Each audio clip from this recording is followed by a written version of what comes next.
Dave Cole, CEO, EMX Royalty Corporation. Happy to be back on the show. Even though Matt always asks the toughest questions in the industry, I'm still happy to be back because I like tough questions. But as you know, we're a royalty generator. We generate royalties around the world, executing our royalty generation business model. Been doing it for a long time. We have access to and hold 300 mineral property positions around the world. And we also, when we can, buy royalties to augment that portfolio. And we also have a fantastic track record of making strategic investments, share placements into various companies within the sector that have paid off handsomely for us, putting us in a situation today where we have about $40 million US in cash, about $20 million US in tradable securities within our portfolio, which includes long-term and short-term investments. That accumulates up to almost as much money as I've raised in the history of the company. We have no debt. And as I said, exposure to 300 mineral property positions around the world. Proven business model. I'm passionate about the business model, Matt. Welcome back, David. Good to have you back on. I spoke to you in March. Wanted to catch up. I'll tell you why I wanted to catch up. I felt there's been a moment. You had a moment. You've made some board appointments. And I'm keen to understand why. What's the significance of these appointments? As you know, and as we've discussed, EMX is on a trajectory to grow. And we need to make sure that the board grows with that. All the board members we have currently on have been on for a very, very long time. And it is proper governance, to bring in new blood. We're very happy to have Sunny Lowe, top-notch finance lady who's based in Ontario, on the board. And happy to have, she's our first female appointment to the board. We're happy to have that diversification, but more importantly, her intelligence and acumen on the board. Likewise, further diversification, enhancing our European exposure is Mr. Henrik Lundin. He actually has a degree in petroleum engineering from Colorado School of Mines. So he has a Colorado connection. As you know, I'm based in Colorado. We have a lot of School of Mines connections there. But very importantly, we have a lot of European shareholders and a lot of assets in Europe. And Mr. Lundin is based in Oslo, and we're happy to have that further European diversification on our board. Okay, brilliant. So I get the diversification, but I think more boards need to do a bit more of that, quite frankly. I got to ask the question now. Lundin makes people's ears prick up when they hear that name. So that means a change of strategy? Are they going to be driving the strategy? No, it's not a connection to Lucas, although Henrik is Lucas's cousin, and I believe they get along very well. But this was entirely independent of Lucas or his immediate financial network. We have engaged Henrik because of our knowledge of his boardmanship on the Goldline Resources board, where we got to know him because we're shareholders in Goldline Resources, and we understand his deep European connections. We thought it was an ideal position. We're very pleased to have him come on. Okay, so I do want to talk about some of the deals that you've been doing, but I also want to talk about the market, and I want to do that first because I think it'll have some bearing on what you've been up to. Okay, so we've seen a little bit of M&A, the biggest of which is the Ely royalty deal. Did you have a look at it? Oh my gosh. So, Trey is, he's not a young guy. He's a friend of mine. Trey Wasser is a friend of mine. Jerry Boffman, also a friend of mine. And they've both been in the business a long time, right? And they have, I think, been astutely looking for merger opportunities for quite some time. And I think they've done a great job here. I think they've done a good job for their shareholders. In my view, nothing personal about this, but in my view, they're overvalued. I believe that Gold Royalty is also significantly overvalued, as are many of the junior royalty companies within the space, because of overbloviated asset portfolios, where we don't have a chance to really see how those assets will perform for another 5 or 10 years. But putting that aside for the moment, I believe it was astute for Ely to sell to Gold Royalty. Amir is incredibly well spoken. He's put together a fantastic team there. They don't own much yet. So they're taking a great team and they're adding the assets that Ely has. I think it's actually a good move for both companies. I would agree with you on valuation, not just in that deal, but across the board. I think people don't look hard enough. Okay, so you're a project generator, you're a slightly different camp. Yep. So I'm not putting you in that category, but it's very difficult for shareholders, it's very difficult for brokers, it's very difficult for retail investors to actually work out what the value of these things are, because they're being told by the companies how to value the companies. So that's the mechanics that are used. So how should we be looking at companies like that? When you say they're overvalued, based on what? Well, if you do a hardcore net asset valuation on a discounted cash flow basis of the assets of any royalty company, even the very best one, Franco-Nevada, you're going to see that they traded a substantial premium to that. I believe, according to Scotiabank, Franco trades at approximately 2.5 times NAV5. And we could discuss, and this is a long-term phenomenon. It's not a short-term thing. This is a situation that's existed for decades, multiple cycles within the sector. And the apparent justification for that is, of course, goodwill. That team is going to continue to do more stuff, right? And so you're buying into the team. But the royalty instrument itself is a phenomenal financial instrument, as you've heard me say, because of its embedded optionality, which is multiplicative. So you take commodity price optionality and discovery optionality, which is the biggest one, metallurgical advancement optionality, increasing of infrastructure within a mining district, which makes ores that weren't economic before become economic.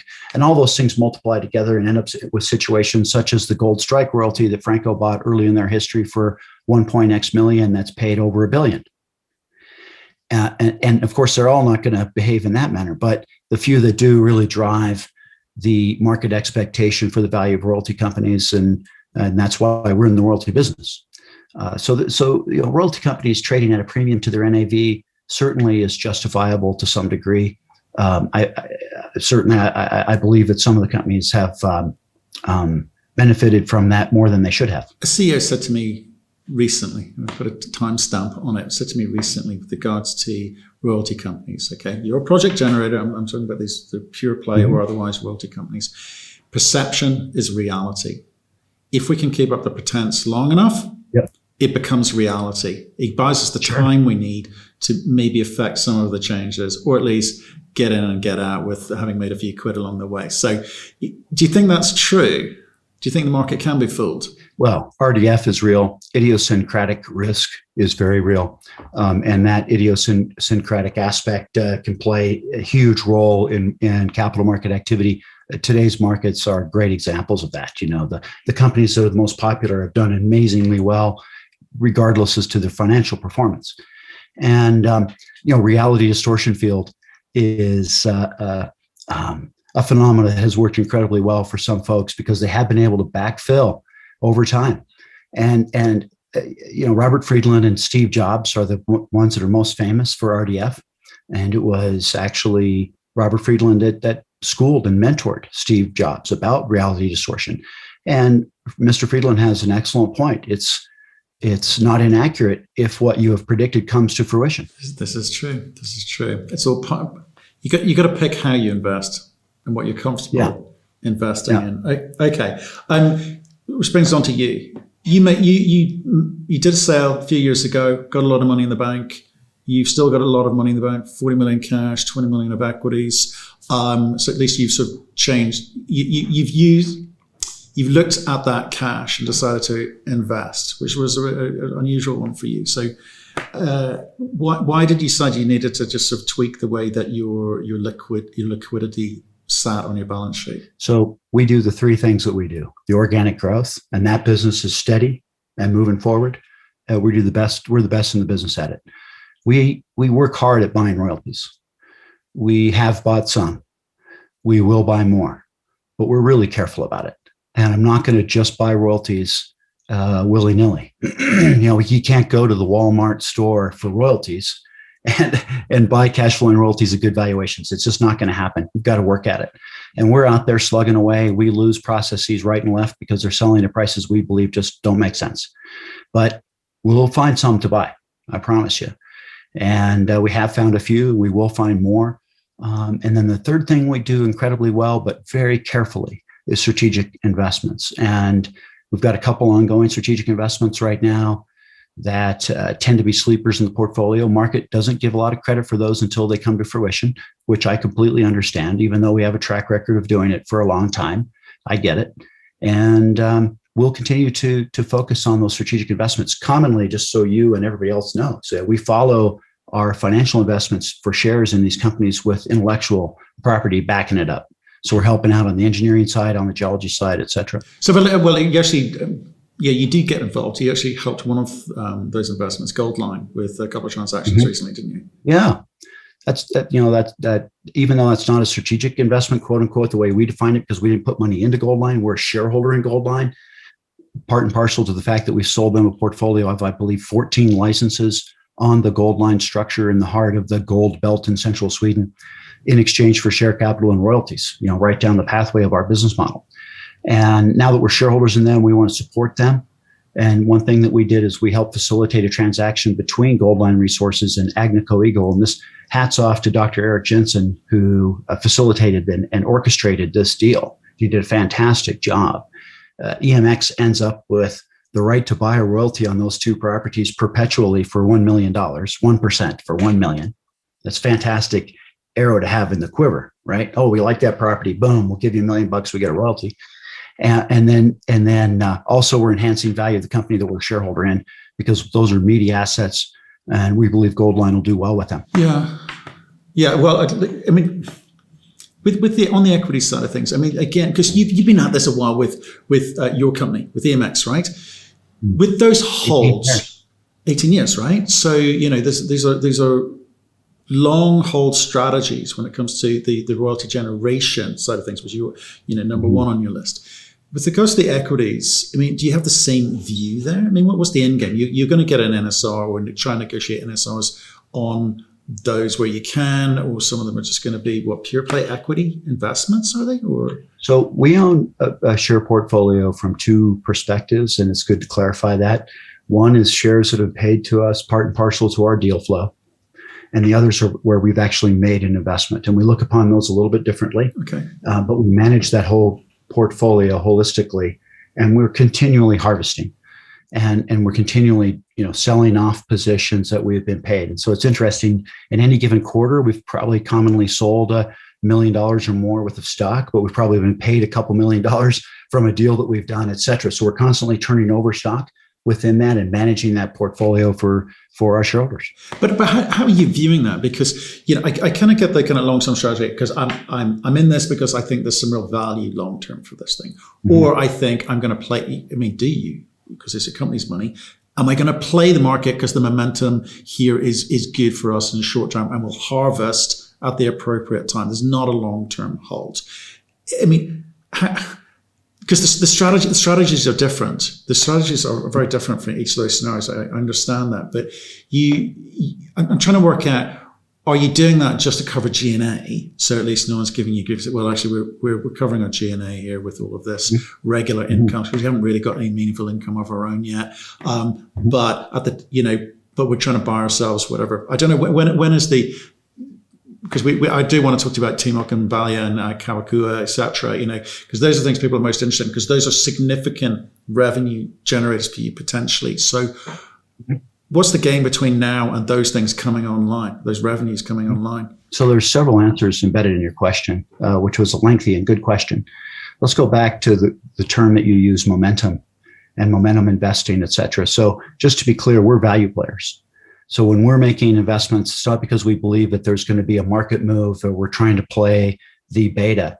We're making specific investments because of our technical skills have said there's something special going on here, and we want to be involved. And those have paid off handsomely, in our history, and they've done even more than. I mean, it'd be great if it paid for all the G&A in the history of the company. It's actually done even more than that, and that's why we're sitting here today with nearly as much cash and investments in the bank as we've raised. But it's kind of like an outlier, David, in the way that there was one deal. Yeah. It wasn't like a whole succession. You haven't got like a big track record of delivering successive revenue for doing things like that. Yeah. But we've got a few. Okay. What sort of quantum in relation to the one big outlier? So we had a uranium investment very early in the history of the company when we were $20 million market cap or something that paid out $5 million. And it was a nice big hit for us. And we were in a situation then we have as much money in the bank as we've raised in the history of the company. So it's not the first time we've done that. And some of the wins that we've had have been outsized, such as the one out of Russia for sure. But we've had some other incremental smaller wins along that pathways too, as well. And just so you know, the compounded annual growth rate, the internal rate of return on our invested capital over our 17-year histories within this category of strategic investments is over 40%. And that's after tax. Okay. So that's significant. That's buying you time. That's buying you time to hit one out of the park, to use a sporting analogy, an American sporting analogy. So I appreciate that. So talk to us about what's first on the rank. I'm mixing up my metaphors here, but who's first on the rank?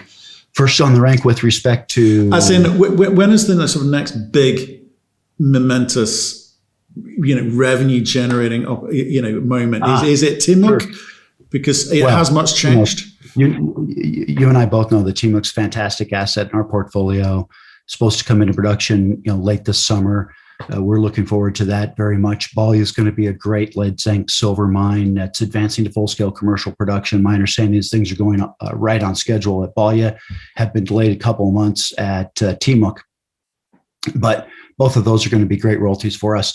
The other thing to be transformative is if we do land a big royalty purchase, we're working on that every day, but absolutely no promises that it will happen. But as a value player, how can you possibly think that you're going to be able to go into market? I know the answer, right? So I live this scenario. So everyone's overpaying for royalties. How do we get them? Well, what's the one thing that a big company would want that has a portfolio of royalties? They want to divest those royalties because it's not their core business, and they want to be able to capture the most value. What would they be looking for? How about shares in a company that would be transformed from the transaction? So that's been the way we've been playing this. We talk to major companies saying, hey, why don't you sell us your portfolio of royalties?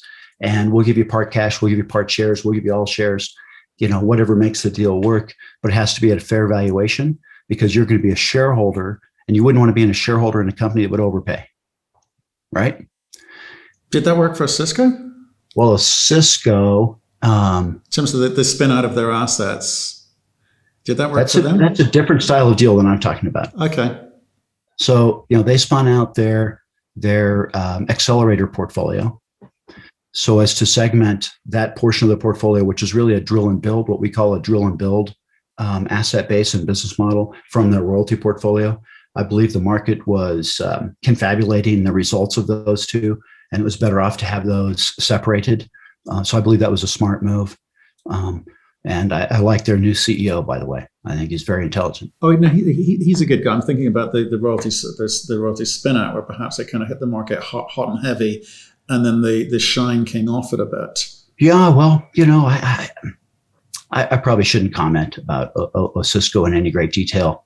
Certainly have a lot of respect for the folks over there. Yeah, I mean, obviously, smart CEO, like him, been on the show, got a lot of respect for that guy, Cisco. But I want to talk to you about the fact that you filed a base shelf prospectus. I mean, why do that with so much cash on hand? What are you hoping to achieve? Yeah, no short-term necessity to raise cash, as you know, but to have the degree of freedom to be able to raise a significant amount of cash if the right deal were to present itself is astute on our part, and it reduces the cost of capital. So when you have that shelf filing in place, it's easier to sell the stock. You get it at a price closer to market. And nearly all major royalty companies, probably all major royalty companies, of course, have those filings. So this is part of EMX growing up.